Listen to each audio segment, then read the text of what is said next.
So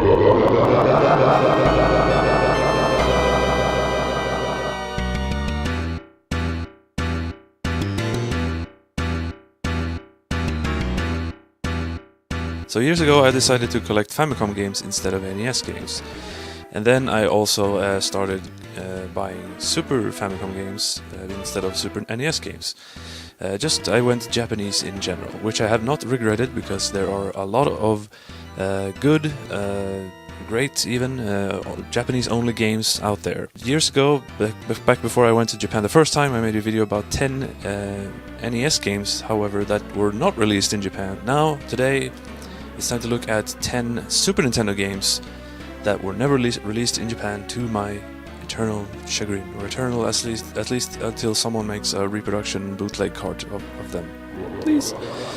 But before we start to list proper, some honorable mentions. First, a few honorable mentions, starting with Super Punch-Out. Super Punch-Out actually did come out in Japan, but not in a regular cartridge. It came out via the Nintendo Power Service. I actually did find that cartridge, and it's even though it wasn't super expensive, it's actually a really rare one because there are only that many white Super Nintendo Power cartridges, and only a few of them have Super Punch-Out on them.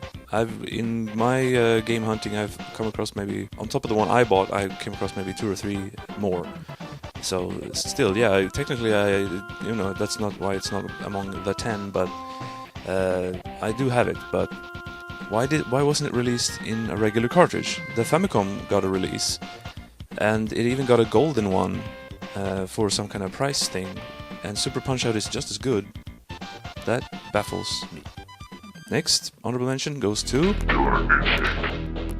Killer Instinct. Actually, I do not love this game. I have barely played it, but when I play it, I just feel like it's kind of like...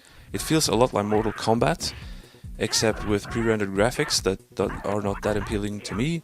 It's not like a game I would buy personally. However, it should have been released in Japan, because the Donkey Kong Country games were. And this was like one of the big ones from Nintendo and Rare in the West. Why not Japan? Japan loved fighting games at the time. They could have used another one.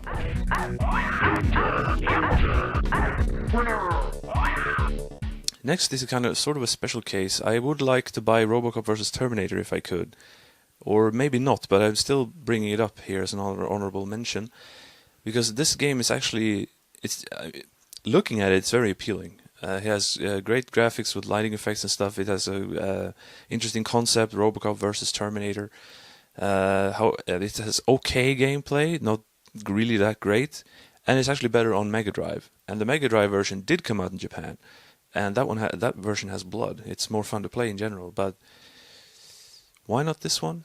It's more very tangential entry, but there you go. And next, just before the actual list, is the game that almost made it to the list, Michael Jordan, Chaos in the Windy City. A very stupid premise for a game, although at least on the other hand applaud them for not just making Michael Jordan presents Super Basketball or something. Instead, it's a platformer. You run around throwing basketballs at enemies or into hoops for bonus items. You free roam around, which is both good and bad, because on the one hand it's not linear, which you can appreciate.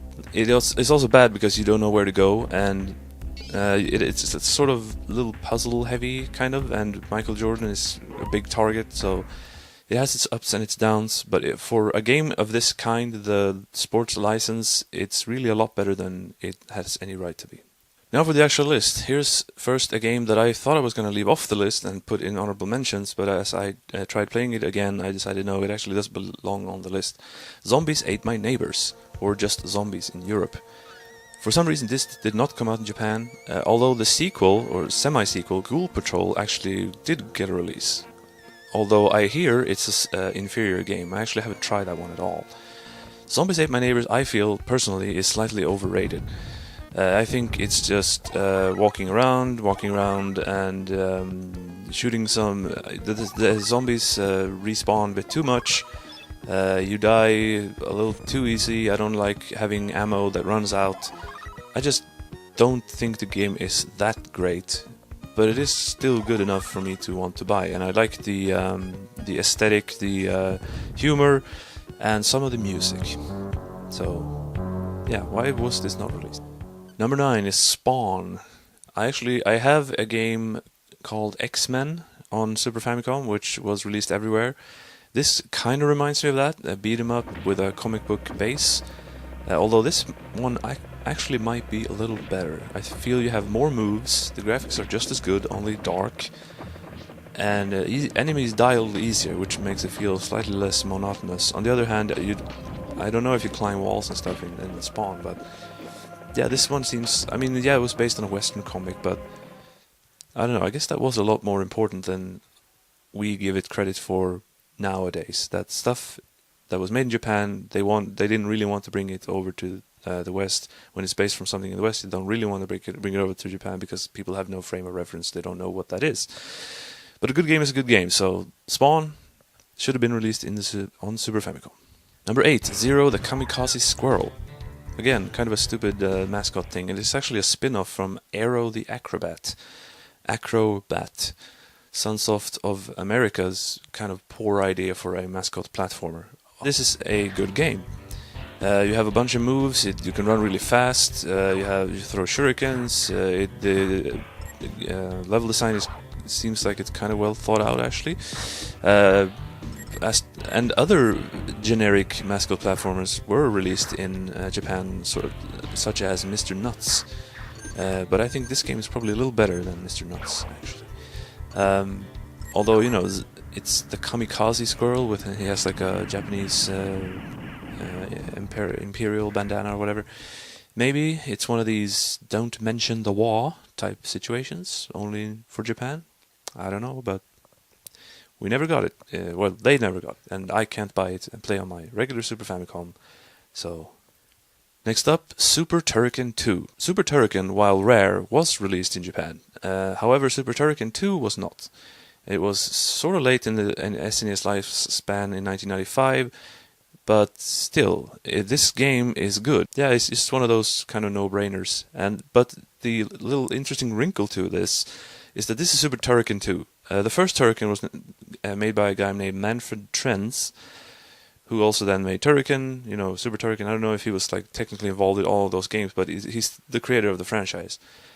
This game of his did not make it to Super Famicom. However, he did make a game called Rendering Ranger R2 specifically for Super Famicom, which apparently was a bad idea because it didn't sell at all, and it's now the most rare Super Famicom game in existence. Finding it boxed would go for like 250,000 yen or something. It's insane. But it's quite a good game. And this is 2, so it should have come out. Next we have Jelly Boy. Actually, this one only came out in Europe. It's a platformer starring a pink guy made of jelly, I guess.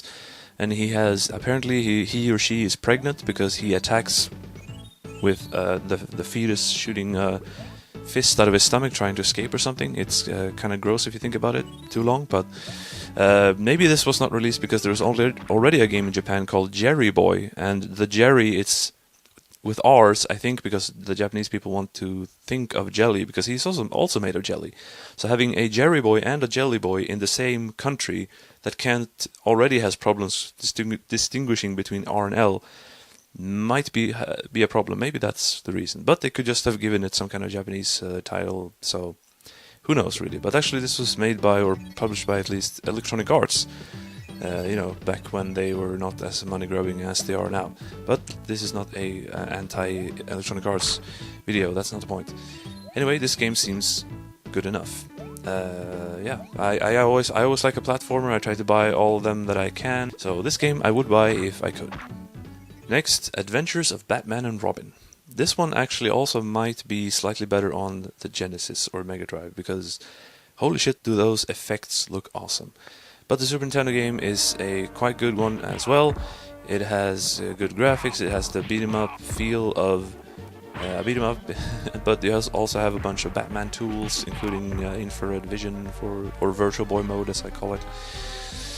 It's just a quality game overall, and it's made by Konami, so Konami are obviously Japanese, so other Batman games were released in Japan. Batman Returns, which is a good one, I have it, and Batman Forever, which is a terrible one, which I don't have. So why not this one? Because it was based on a show. As far as I know, the show was broadcast in Japan at some point, so Who knows? At this point in time, I shall direct your attention to Tetris and Dr. Mario. Now, this is basically because I want to be able to play Tetris on Super Famicom. But I can technically because there were some Tetris games released there, but this is the one I want.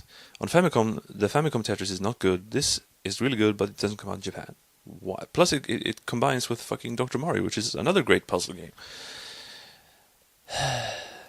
Anyway, this is pretty much just the NES versions of Tetris and Dr. Mario, and just slightly upgraded and put on a SNES card. It even has the same music, even though it does not sound as good, even though it's Super Nintendo. It sounds worse. But the game is quite good because it's Tetris and it's Dr. Mario, and I would like to buy it if I could. At number 3 we have Run Saber, a badass ninja game, very, very, very inspired by Strider, obviously, made by Atlas. Even though I think it's better than Strider. Better than Strider 1, but not better than Strider 2. And it's, as everyone will point out, it's slower than Strider 1, but I like a methodical approach to stuff anyway. And it has the 2-player mode, which is even more cool.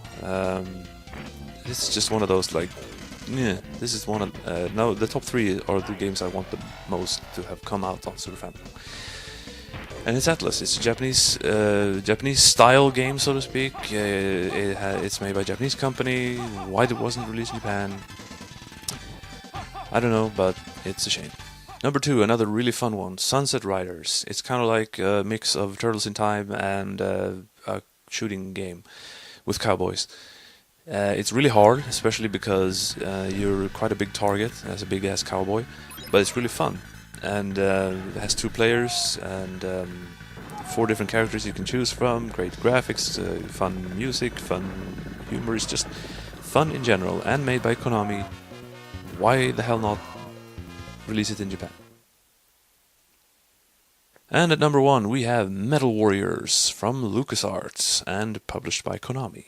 Metal Warriors, the closest thing I would say that they have on Super Famicom is Front Mission Gun Hazard, which has the same kind of mech combat, or even Cybernator by Konami. Same mech combat, but not as good as this.